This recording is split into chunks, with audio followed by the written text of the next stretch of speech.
Welcome back, everybody, and thank you so much for joining us for event number 6 in our series of Prophy Predicts online discussions, in which we bring together experts, luminaries, leaders from across the publishing industry, the vendors, scholarly publishing, researchers, and other participants in our industry to talk about key debates, key questions, but in particular to make predictions about what we think might happen in the future. That's why we've called these events Prophy Predicts events. My name's Gareth. I work with Prophy running these events, making partnerships. If you haven't checked out prophy.ai, do go and have a look at prophy.ai. And if you're wondering how our other 5 events so far in this series went, you can check those out on our fantastic YouTube channel. You can jump over onto the YouTube and have a look at those previous events. Today, we're talking about the reviewer crisis. So thank you everybody so much for joining us.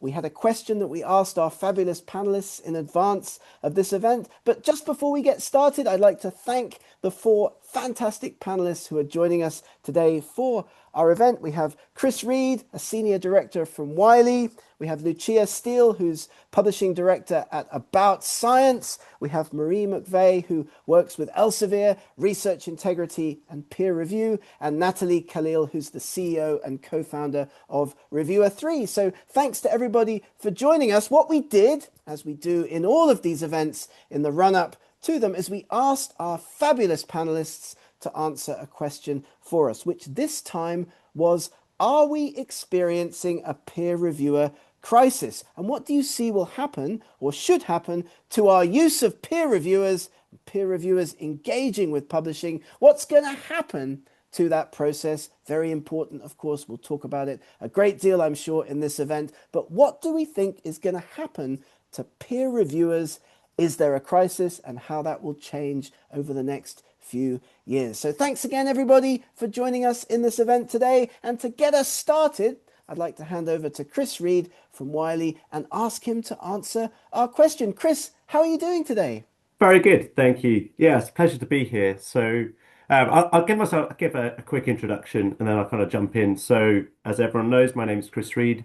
I'm a senior director in product management at Wiley. I actually sit more on our sort of discovery and consumption side of the business, but like everything in scholarly publishing, peer review and the aspects around it affect all of us throughout the industry. So, before I was at Wiley, I did some consulting work with a company called Reviewer Zero, which is a research integrity startup. And so I've seen sort of on the inside of all the challenges faced in the research integrity world in particular. And then prior to that, I had roles at Science Magazine, which is obviously very focused on the world of peer review, and at Oxford University Press as well. And I've been thinking about a lot about this over the last few years. And I think the truth of the matter is, yes, we are experiencing a peer review crisis.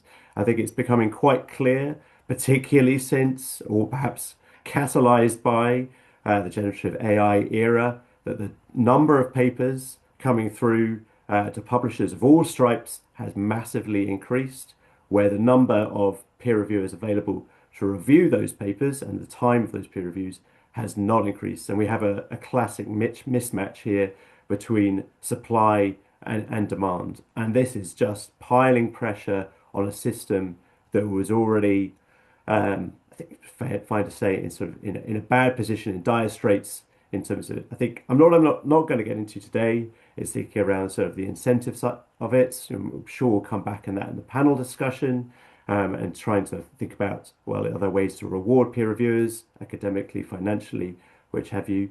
I really want to think about a little bit, particularly as my role focuses a lot on AI and how AI tools can help, is thinking about the role that AI has to play. It's clearly got a role in the supply side, where the numbers of papers are increasingly massively. We've seen numbers from range of publishers going up so 20, 25, 30% year after year, which is a very serious challenge to manage.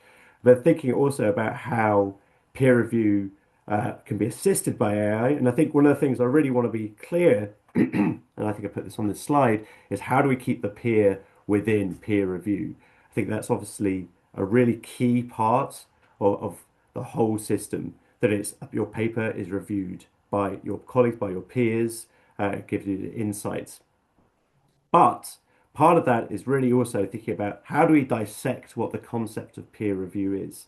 I was talking to someone just about this the last few days.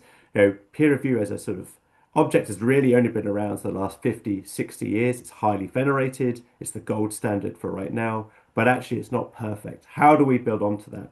And really thinking through where AI tools, machine tools can assist with some parts, the parts that don't work so well, and where a human can be allow themselves to be put in the parts where a human judgment really matters. And I think a really good example of that is someone remarked about this the other day, said to me, "Oh well, you know, all supplementary data, of course, goes through peer review, and peer reviewers spend a lot of time looking at it." I think the data sort of we've seen is that is just not true. The supplementary data tends just to flow through. It's rarely looked at, and in fact, some of the data we've seen through different submission systems, this isn't just Wiley, but others, you know, we also see that some peer reviewers spent a maximum of 5 minutes peer reviewing. And so we have a real challenge here within peer review that the top of peer review is extremely good, but the average can be a real mix. And so thinking about it as a gold standard, how do we improve that? How do we use the tools that are now available to us to improve that? And I think I'll pause there. I've sort of let go over my time, but I think we'll have a very vibrant panel today talking about all of these things. We certainly will. Thank you so much, Chris. That's really, really interesting. Supply and demand, incentives, like how we can reward reviewers better to keep them engaged with the process. The massive increase in papers thanks to AI and how we can use AI in peer review. And it's interesting what you say about supplementary data. When I was a PhD student, I was told by my supervisor, if you don't want something to get looked at in peer review, put it into the data supplements that go online alongside the paper. So that's actually what we used to do with a lot of our publications. Lucia, are you seeing some of the same trends at About Science? Yeah, Increase in submissions? we have an increase in submission, even though, as you know, we are a small publisher, so I always have to learn from everybody else on the panel. But we have an increase in submission, a small one, but mainly we have an increase in difficulty in engaging reviewers. They just don't seem to respond, and they respond and they are late, and we have to really look hard for quality reviews, which is what we as small publisher must do, is actually ensure that the peer review process that we can provide to our authors that select our journals for publication is as sound and safe and strong as possible. So for us, it's important to get to create a good connection with peer reviewers, because they need to trust that what we do is good for the paper. They need to know that we trust them. And we need to be able to find reviewers in a reasonable short time. And this proves more and more complicated. I think, like everybody else, we're really looking at AI as a valuable tool to help us in selecting and recruiting reviewers, but also in validating parts of a paper. So I'm interested to say really what is coming up in the next 2 to 5 years, as you say, because I think we shall see huge increase and huge changes in the peer review process and workflow and attitude, both from reviewers, but also from publishers. So we are interested to see, you know, how AI can actually come into the picture and play a game in a fair way, in a safe way, and where that can really help us. So tough. Good questions on the table today, Gareth. Fantastic. Thank you so much. And let us know where you're from if you're joining us here on Zoom. I know many people will be also listening to us on LinkedIn Live, so maybe you're doing that in the future so we can say hello to ourselves in the future. But if you have questions and you're listening to this, do put them into the chat. That's absolutely fantastic. Nice to see people are already engaging with us in the chat. So, Marie, what are your thoughts on this? How can we engage reviewers? Do we have a peer reviewer crisis at all? I loved the question, are we having a peer review crisis? Because it let me look at the word crisis. And what Merriam-Webster tells me, with apologies to the Oxford English Dictionary, what Merriam-Webster tells me is that a crisis is an inflection point. And I feel like I want us to view this moment as an inflection point. I want to do a little background on myself. I've worked in many parts of the scholarly publishing industry, in peer review systems and operations, in journal metrics and journal selection with both major metrics providers. I'm currently working as a research integrity investigator, but in this context, I'm speaking only of my own ideas based on my broader background and not as a representative of my employer. So yeah, we have an inflection point. We have the opportunity to make this an inflection point because As Chris and Lucia said, we are seeing strains in the system. I think that in the scholarly community, we have always agreed that having an expert close read a manuscript and provide critique and evaluation and constructive feedback provides value to that reviewer, but also to the writer and to the output and to the editor. The process itself is enriched by this detailed engagement with a preliminary scientific product. The process, as envisioned that way, is being challenged by scale. And again, we all agree on that it's a volume problem, that the volume of materials has increased radically.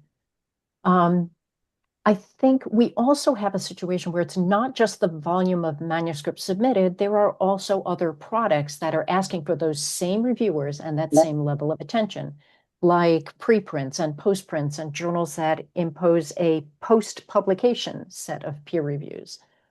And I think that those diversifications of systems and the demands are going to increase across the next 2 to 5 years.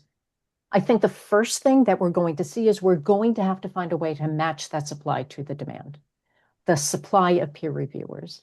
We need to expand participation to earlier career researchers. I think they are the best reviewers because they care so much and they are so steeped in the literature and they run their reviews so seriously. We also need to engage the vast capacity and the increasing subtlety of machine models. AI can bring a scalable power to the process, and we need to look at that from a values-first perspective. Where do the machines add value, and where must humans add and receive value? I think in that sense, we have to put peer review as a concept on an escalating values scale. There's screening, validating, filtering, curating, and each of those is a different level of intellectual and human engagement. How do we spend our valuable human expert peer review and get more of them, make that a process that they are experiencing as a value to them as well? At these different levels, we need to define the expectations differently and acknowledge those contributions differently. What I really want to see as we take these next few steps in next couple of years, it's all happening so fast. I want peer review to remain a scholarly dialogue of question and critique and response and defense. And I want that to continue because I really believe that that contributes to the way humans experience knowledge and value and how they contribute to each other. Fantastic. That's great. Thank you so much. So the dialogue and how we can deal with this crisis, and that really neatly, sorry, brings in Natalie from Reviewer 3, because of course, this is one of the leading tools that you can use if you haven't seen it for performing peer review, right, Natalie, or assessing papers that have been sent in to a journal for peer review. But how can AI and how can tools like yours help in this crisis, if there indeed is a crisis? Yeah, so I guess I'll give a bit of background as well first. So my name is Natalie. Thanks for having me today. I got my PhD in biomedical engineering at the University of Southern California in Los Angeles. And then after finishing up, I co-founded Reviewer 3. And it's an AI manuscript review tool. It performs kind of technical, objective, and verifiable checks. So we don't touch on the importance of research or novelty or significance. And the reason that I had built this out was because just as a researcher, I often felt like peer review could be a bit of a lottery system. And I think Chris shared some data earlier of, some reviewers engage and some don't, and some spend 5 minutes, and some look at your supplements and some don't. And I wanted to see if we could build something that was a bit more comprehensive and could really, decompose a paper into its claims and evidence and check all of it. And so that's kind of where we started. But as we've been building in this space, I think we've seen some alarming numbers. And this is where we, get to the peer review crisis, which is we looked at OpenAlex data and we put out an analysis. It's open source on GitHub. And we found over 7 million DOI-indexed articles in 2025 alone. It's following an exponential growth trajectory at 6.9% per year. And if you look at the newest data, I think Scholar One put out their Future of Peer Review report a month ago. The first quarter of this year so far was 33% higher than the matching quarter last year. So I think we're really seeing exponential growth rates of research papers. And as many of the others have mentioned, researcher time is finite and our attention is finite, and it just cannot scale exponentially with that. And so um, we are entering this, peer review crisis. And I think that AI is accelerating this. So tools like OpenAI's Prism let you go from prompt to research paper now in seconds. And AI is really a force multiplier. So in, good hands, it can amplify good research, but it will also amplify bad research. And it's essentially bringing the cost of producing a research paper down to zero. And I think um, that we haven't really maybe even seen the impacts of that yet because we don't have widespread adoption of AI yet. Technology adoption is a curve, and we're kind of entering this curve together. And so I think our challenge is as these volumes increase and our attention doesn't increase, how do we figure out how to reserve human attention for the parts of peer review that require human attention? And I guess, as Chris said, how do we keep the peer in peer review? And so at Reviewer 3, we've done some benchmarking work on this where we compare human and AI review comments. And even just without provisioning it this way, if you just ask frontier AI models, Gemini or GPT, to peer review manuscripts, they tend to devote way more comments to technical verification and technical checks, whereas human reviewer comments tend to focus on contribution and clarity, which are aspects of review that require scientific judgment and expertise ultimately. And so I think there is sort of maybe a natural, I don't know if that's the right word for AI, but division of labor here, where peer review has two elements. It has a subjective element, which is this work worthy of publication? Is it a good research question? Is it novel, important? And an objective part, which is, are your references correct? Does your math or your code reproduce? Are the claims actually supported by the evidence presented here? And I think AI is becoming much more capable at that part. Part of the reason there is because if you have objective and verifiable checks, you can create golden data sets. You have a ground truth against which you can measure and improve your systems in a way that you can't for things that are subjective or that require taste and judgment. And humans, I think, are ultimately indispensable for those subjective aspects of review because they require years of expertise, and they also require decision making and accountability, which AI tools can never have. Really interesting. So maybe we do agree, all of us, that there is some kind of peer reviewer crisis. That may not be all that controversial in scholarly publishing at the moment these days. But the question then, as all of our speakers have raised, is how we can address that, how we can deal with that, how we can recruit more reviewers, especially early career researchers, and in particular, how we can incentivize human peers in the peer review process, as Chris pointed out. And we're going to go back to everybody now in the same sequence and just get some responses to what we've talked about so far. So starting with Chris, Chris is working, of course, with one of the world's largest publishers. So we're going to ask him like a little bit about how things are done there, like how engagement is managed and how AI is managed there. But to begin with, Chris, would you touch on this question of peer in peer review, keeping the peers in peer review, and respond a little bit to some of the points that Natalie raised just then? Thank you. Yeah, absolutely. And I think, I mean, I will be quite clear. I agree actually with a lot with what Natalie is saying. I think one of the really exciting, challenging sort of the frontiers that we're working on right now is, as I mentioned this a little bit earlier, is dissecting the monolith of peer review and thinking, okay, well, what is peer review for? What are the goals you want to achieve with peer review? Have we been achieving those goals historically? And the answer to that probably is sometimes yes, quite often no. And what tools can we bring with this ever-growing technology, ever more powerful technology, to support what we're trying to achieve with peer review, which is, I think, really a quality check on science to say this science is of a quality standard you can compare something against to. And so by dissecting that a little bit more, again, I sort of very much aligned with what Natalie is saying. I think if we dissect it and break it into, and I'm not going to, there's a danger with this where you say, you break it into 10,000 component pieces. I think that gets too big. But you say, well, it's not one it's not 10, there's probably, I don't know, plucking numbers slightly, I think there's 30 or 40 items to do. Where is a machine good at? Looking at reproducing code is a really great one. There's tons of issues we've seen in the published data. And where is human value judgment better? And I think even on what I think I find this whole fascinating place is that I really like the way Natalie defined it. Some things are AI is going to be really great at, some things are humans, but the grey area in between is going to be very tough, particularly as these models get so much better so quickly. And it's one of the things that this is not an official sort of Wiley, I want to be careful about it. The News from Science just published some data coming out of a German lab where they won a prize to do with novelty indicators, and that was sponsored by the British government.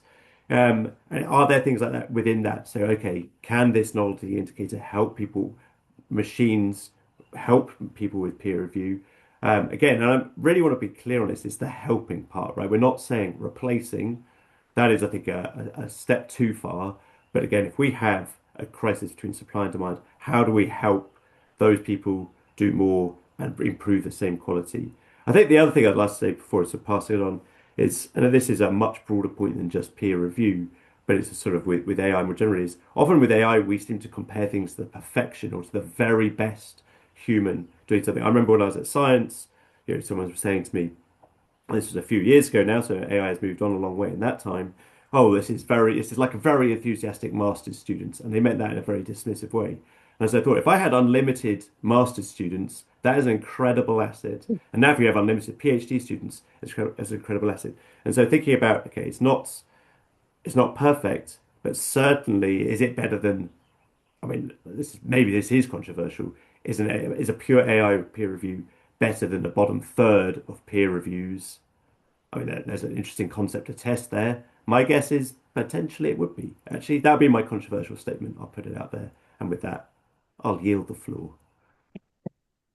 I'm sure that Marie's going to want to come back on that in just a moment. Let's go to Lucia, though, just to start with. I mean, you said that there isn't a reviewer shortage at all, just too many requests, Lucia. And you also said in your response that publishers will struggle to engage reviewers regardless of the tools that we adopt. Yet, and I think this is a bit of a controversial statement, we have Chris in his past life and Natalie now, like working on tools that are doing exactly that. So what would your comment on that be? I mean, are we really going to struggle to engage reviewers, and how can we do it better, would you say?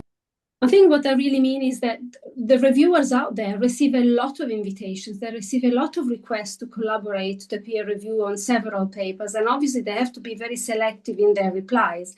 So there is a huge amount of reviewers that receive a lot of requests, and it's difficult to actually get through to the correct one, to the best one. So the people that are available maybe right at that time.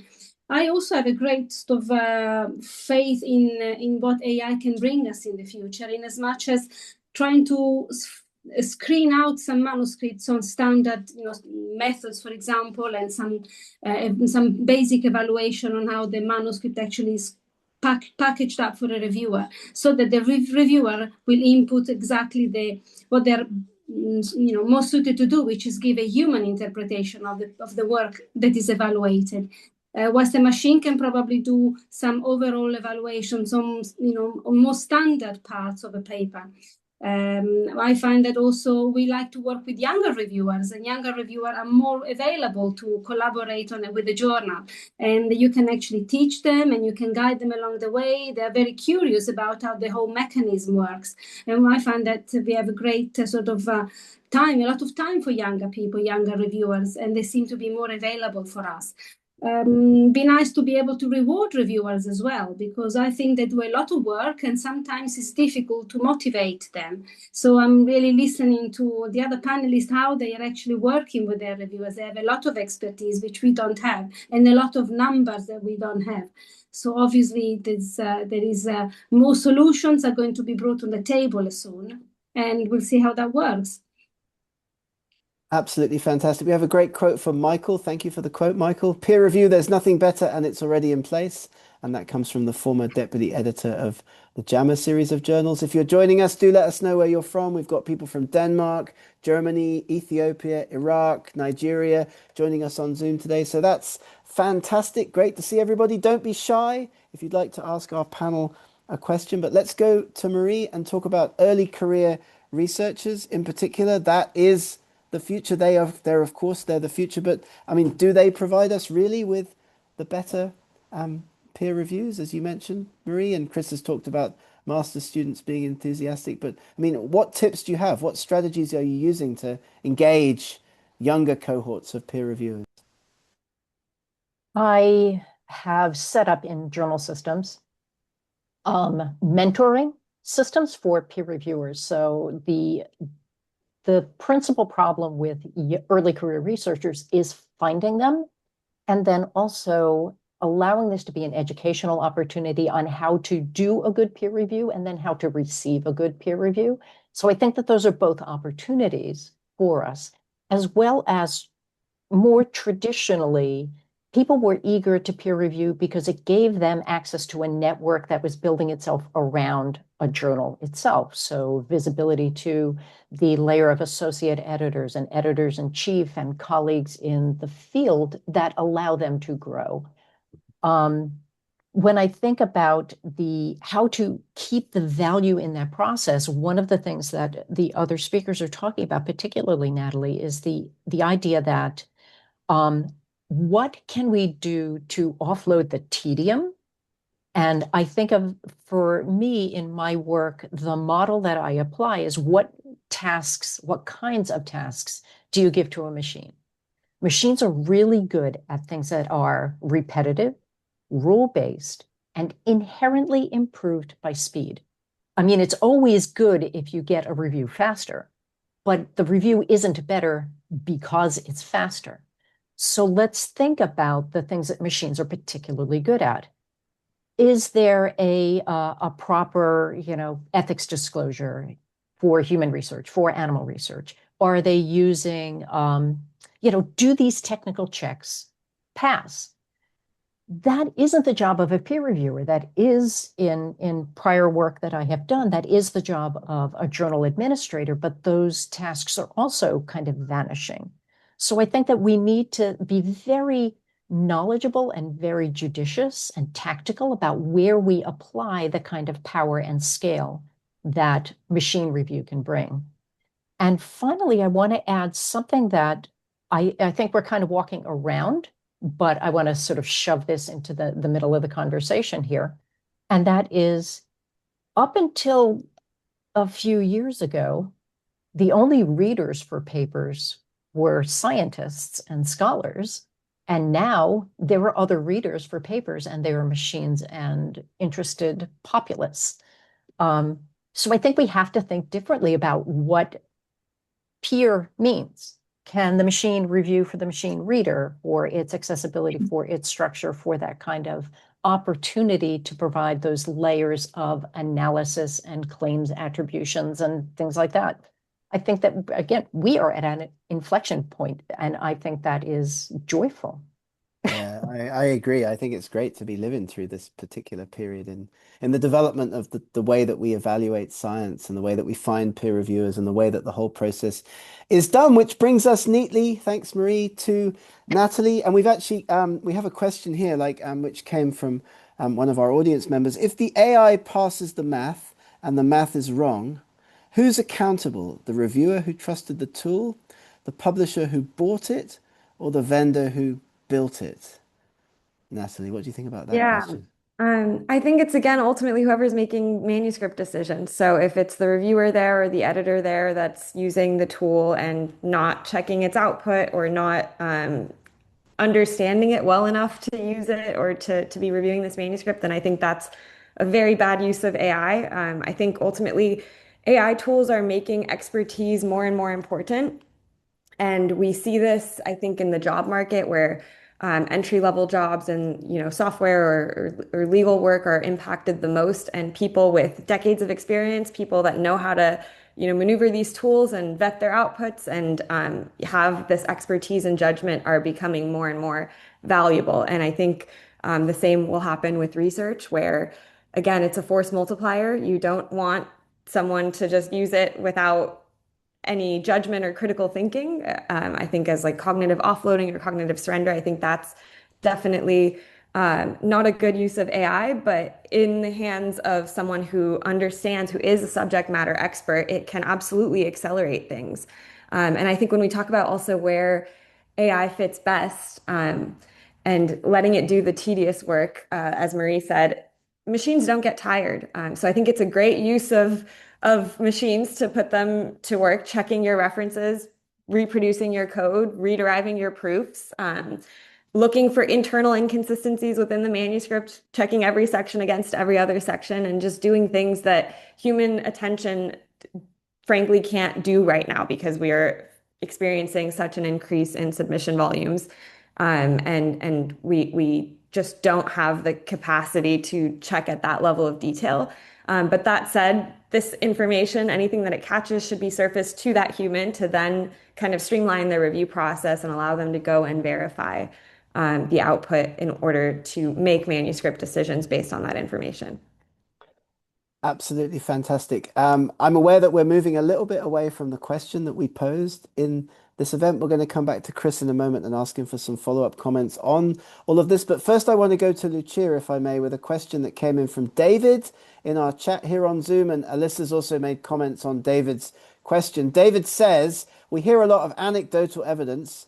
For example, reviewers accept an invitation and then go silent, but little detail about the circumstances. So it would be very interesting to know, and we have a lead editor from a publisher here with us, Lucia, like, did they receive their invitation directly from an editor or from an automated system? How easy or even possible was it to establish communication with an editor? So is the crisis all the fault of reviewers, or should editors and publishers consider the extent to which they may be contributing to the crisis? Lucia. Okay, now this is an interesting question, because obviously in a journal, we only don't have a lot of journals, but each journal has its own round. Often editors invite directly reviewers, and they get the best results because they know their people, they know their contacts, and they certainly have a pool to the audience of reviewers that are available for the journal. In other cases, it's actually a person that invites reviewers on behalf of the editor, but it's never an automated system. So we always invite people, say, one by one, after searching them, making sure that their expertise and their interest matches the topic of the paper. It's not easy, probably often, to exactly reach the right person. Sometimes you invite a lot of reviewers, you know, we all know that. But eventually you screen down your list and you know who you can rely on. And when you're stuck with a specific paper, you know that someone out there is going to help you because you've built this kind of relationship. But I would certainly say that if an editor or an associate editor reaches out to reviewers, they get a better result. Is this the best way? I am not sure, because editors and associate editor, assistant editors have a very busy agenda. How much can they actually work on a paper if they have other career engagements? I'm not sure. I think that's very specific. But they certainly get better results than an automated system, or maybe a sort of a normal standard stuff that makes sense out an invitation. It would be nice if there was an automated system that sort of sends out exactly the right papers to the right people, so that your acceptance rate increases a little bit. In acceptance, meaning reviewers that accept to review and participate to the evaluation of the paper. But I'm not sure whether that's actually a reality as yet. I think we're getting close.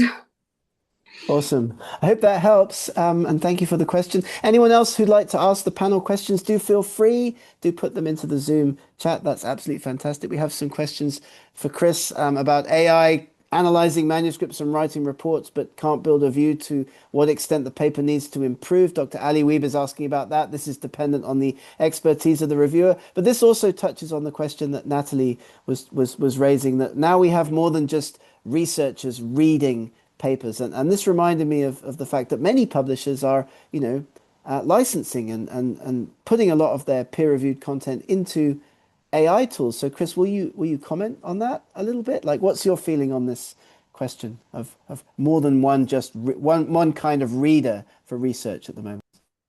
Yeah, so this is actually an area we've been thinking a lot about at Wiley. And so we have a product in the market called the Scholar Gateway. So if you go to Claude, sounds like a plug, I suppose in some ways it is. If you go to Claude, find the Scholar Gateway there in the connector library, you're able to connect Claude to 8.1 million Wiley articles, which essentially means if you ask a question that's covered in those articles, they use a RAG system to look it up and provide a full text answer.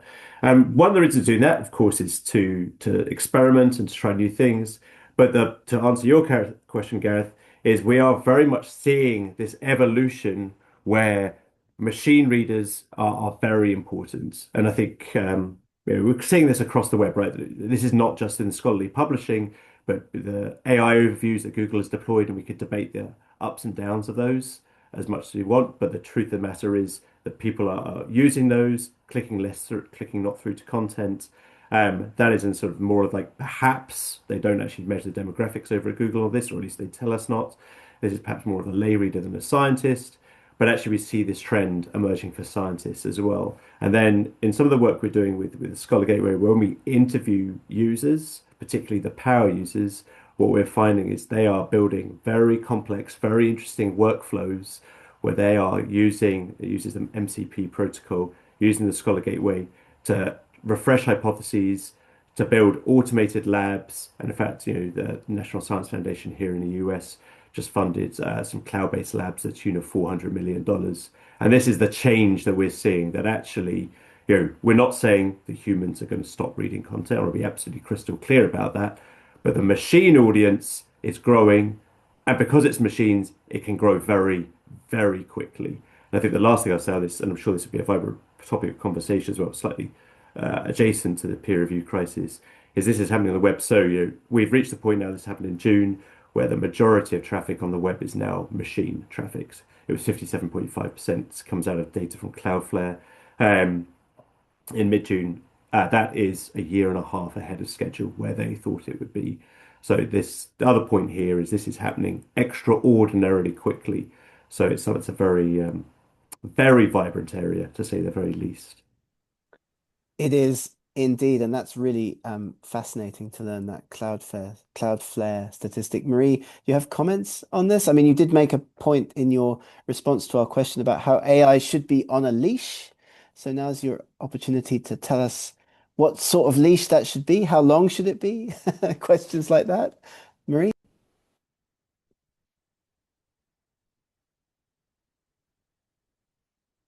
I think she's frozen up. So let's go to Natalie. Natalie? Yeah. I'd actually, would love to jump in on the new kind of reader question where I think we Of are course. noticing, as Chris mentioned, more machine traffic and machines as readers of research. And I think we've seen a lot of really awesome stuff from Wiley and also Cite towards building MCP connectors and kind of really jumping on this shift from web applications to agents, which I think we're starting to see happen faster than maybe we had initially anticipated. A PDF is not a great format for agents, or sorry, for agents. It might be great for humans and storytelling. It's also not great for our agents as we do peer review, because I think what we're noticing is AI is making it really easy to produce research papers. And to filter out some of the bad research papers, it maybe used to look like plagiarism, paper mill signals, image manipulation, etc. But now with generative AI tools, bad research is starting to look more and more like real research. And if that's trapped in a PDF, it's really hard to tell the difference between the two. Whereas I think that what we're going to have to do in order to filter out some of that lower quality work and reserve human attention for good quality work is to ultimately engage with the quality of the paper itself.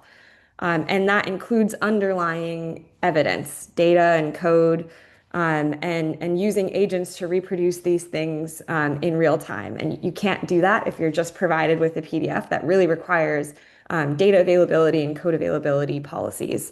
And so I think that as we think about the shift towards machine readers or machine reviewers, we ultimately do need to be focused on data and code and being able to reproduce things as the ultimate signal of whether or not it's a good quality manuscript. But obviously that's not enough.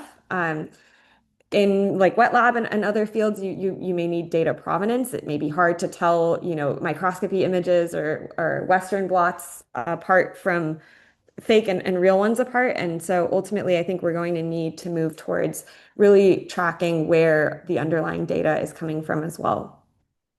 So just before we go to Marie, and thanks for that, Natalie, just tell us like a little bit briefly about how that's done at Reviewer 3, if you would.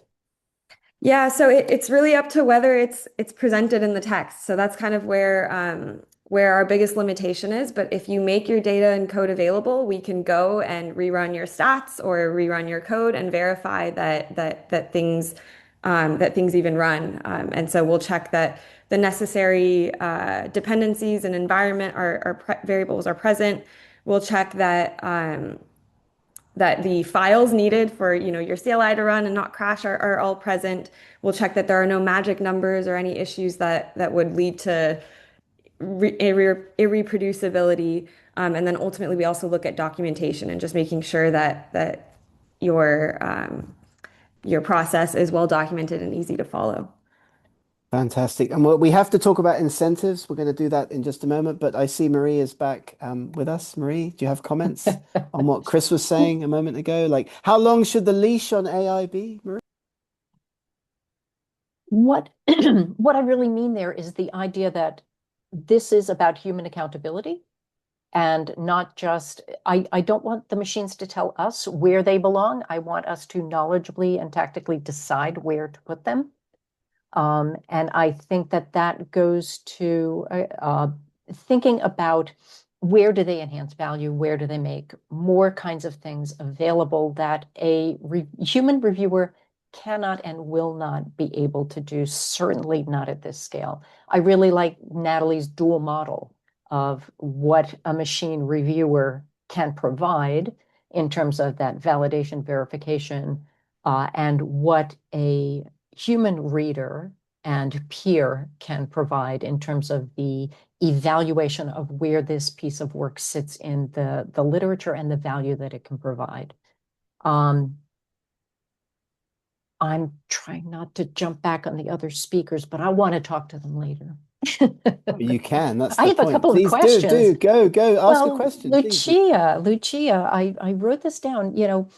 I know that we had always traditionally trained editors to look for reviewers, like within their network, people that they knew, to use the system recorded stats on how often the person accepts reviews and reviewer invitation and turns them back in. But I want to push on that just a little bit and say, how do we not narrow the population, but broaden the population? Instead of going back to the same reviewer because you can counter them, how do you find another reviewer? How do you broaden that population and teach newer researchers, newer participants in your ecosystem, your journal's ecosystem, teach them how to be good reviewers and then turn them loose in the world to be good reviewers for other journals too? Mary, can I just, I loved your idea of the mentorship where you have a senior reviewer that sort of takes along a junior or a younger reviewer. I love that. They both get credit, by the way. Yeah, no. I think it's a great thing to do, Yeah. It's something that I've noted down, maybe to try, because I think that's great. But you are right. I know that we should broaden the collaboration of reviewers with the journals, but at the same time, sometimes you're just stuck with time. I find that one of the elements that we don't actually have put into the table is how fast authors always want their comments back. They want them in 1 week, 2 days, 7 days, as quick as possible, and that's impossible. So sometimes you had a paper that is being going around under review and you haven't got comments. So you say, oh, please, can you do me your comments so that at least I have, enough comments to get back to the author in good time, in a reasonable time. And then you can really count on sort of, let's say, friends. Yeah, so you go to your to the people that work with your editors, and your editors knock on those doors, and that's a safe approach. And obviously it's a safe approach. I'm sorry, I have the bells on the background. I think that could be annoying to anyone, but that's my position today at this time. I hope I've answered your question, Mary. I have to mute myself. I'm sorry. It's nice to hear in the background. Yeah, I like can it a leave lot. them on, but that's Yeah. So, but Alyssa makes the comment in the chat on Zoom that authors want their reviews back fast, but when they serve as reviewers, they take weeks to submit reviews. So that's the case, right? All right, Marie, was that a good answer?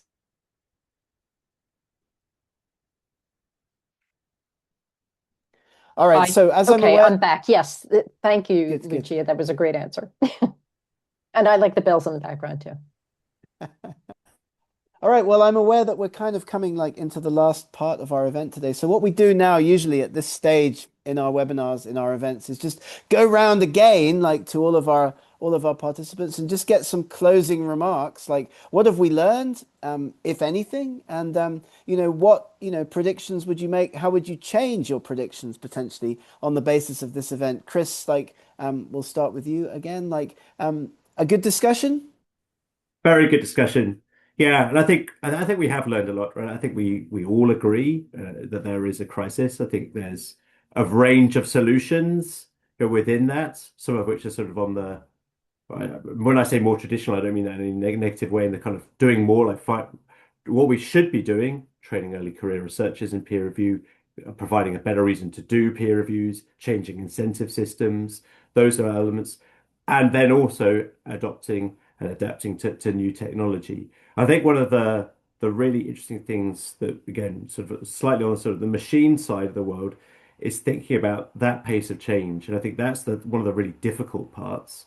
It's the rate of improvement is so fast, trying to think about actually what a good system would look like in 2 years, 3 years, 4 years, if that current rate of change. And of course, in many ways that's impossible, because who knows what that future looks like.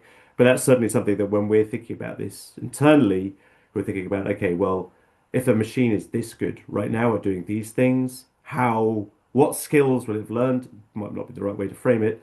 Will it have learned within another 2 years, 3 years? And it's a very American phrase, we use it quite a lot, is skating to where the puck is. And I think that's the hard part with peer review, as we're thinking about, okay, there is a crisis. How do we seek to put in solutions, but also do so in a way where the world might look fundamentally quite different in this space in the not too distant future?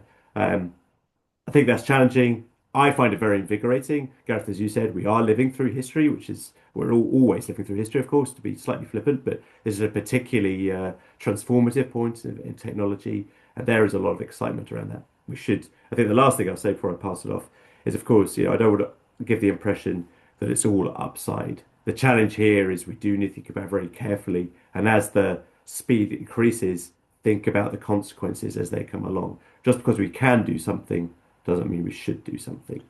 And do you think we should do more to incentivize the peer reviewers that? Yeah, I think did I freeze for a second, or is that you, Gareth? Could be me. I was No, it's just okay. What about it is about? Yes, I think so. I mean, I think that seems to be a hole in the center of the sort of the academic system, that you get incentivized to produce papers, increasingly a lot of papers, but to review those papers, there seems very little reward. So that's a challenge.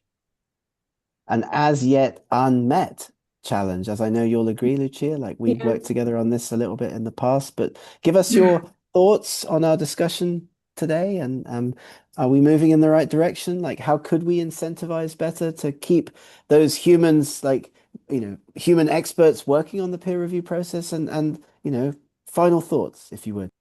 Well, I think I quite like to be able to provide an AI tool that helps them in evaluating big chunks of a paper. I think we've heard from Natalie that there is a way that you can actually sort of go into the details technically of a manuscript. So I think that would be a good bonus, to support a reviewer in that way.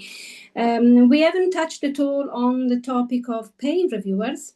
that's another topic that comes quite frequently on discussions. How do you reward reviewers? How about if we pay them so that we can provide a quick turnaround? They feel committed because they receive some money reward or another reward. That's something that we've never experienced yet, but that's another topic that is obviously under discussion. And how much, as Chris says, is AI going to help us? What about a small publisher? Can a small publisher actually benefit from all the work that is actually necessary to make these AI tools work? Because there is a huge investment required. Now, how can we access a strong system that helps our reviewers even, I like Natalie's reviewer tree. I think I should look into it because it seems very innovative. So it's a lot to learn.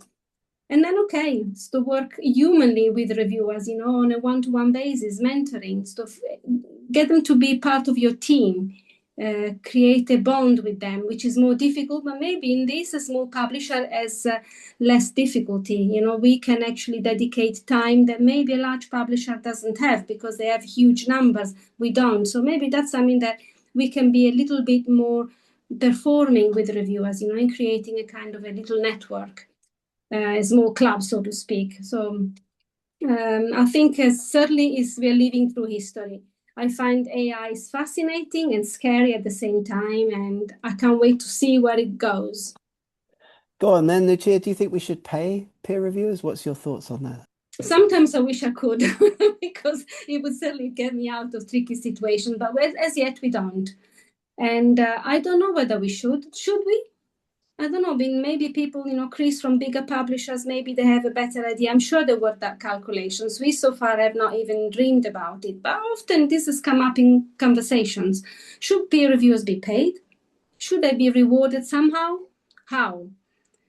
So I'm Gareth, I'm always here to learn, because I find that there is always such great panelists when, with your events, that I always learn so much.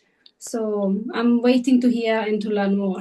Yeah, me too. It's great. And I'll say it again in a minute, but it's great to have such fantastic colleagues joining us in this event. Marie, will you give us your closing thoughts? And maybe you'll tell us if you think that peer reviewers should get paid for their contributions to journal publishing. I think you're muted, Marie. Technology, we're all having the adventure, sharing the adventure today. And I'm going to say, in that context, I think what I have been learning actively over the past several months is how much AI can add to what we're doing. And I love hearing about these new initiatives that are placing these very powerful engines and analytics into a context where they can make a huge contribution. So that has been my own, for me, fairly rapid evolution, thinking about how these things can be more rationally handled and more generally deployed. So I think that that's really interesting, and that's what I've learned even more about today. Thank you particularly to Natalie and Chris. I have worked in situations where reviewers were paid. I worked for some months on a project at Research Square, where they had initially developed a journal independent peer review, where authors would pay to have a knowledgeable critique of their paper in the style of a peer review, but without a publication decision, because it was divorced from any publication at all. It was an interesting experiment, but it's not happening anymore.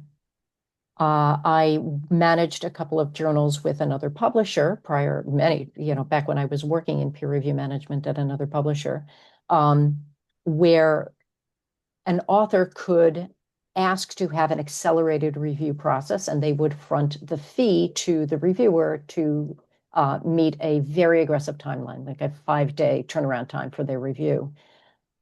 When we worked through the management of that system, we found that more often than not, trying to get payment to the reviewers was a catastrophe. They had rules about what they could or couldn't accept from their institution.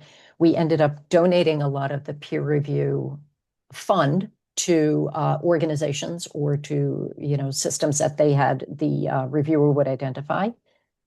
And I think also the thing that has always occurred to me is how much would you pay a reviewer? How many hours of their time? And what does that hourly rate come out to?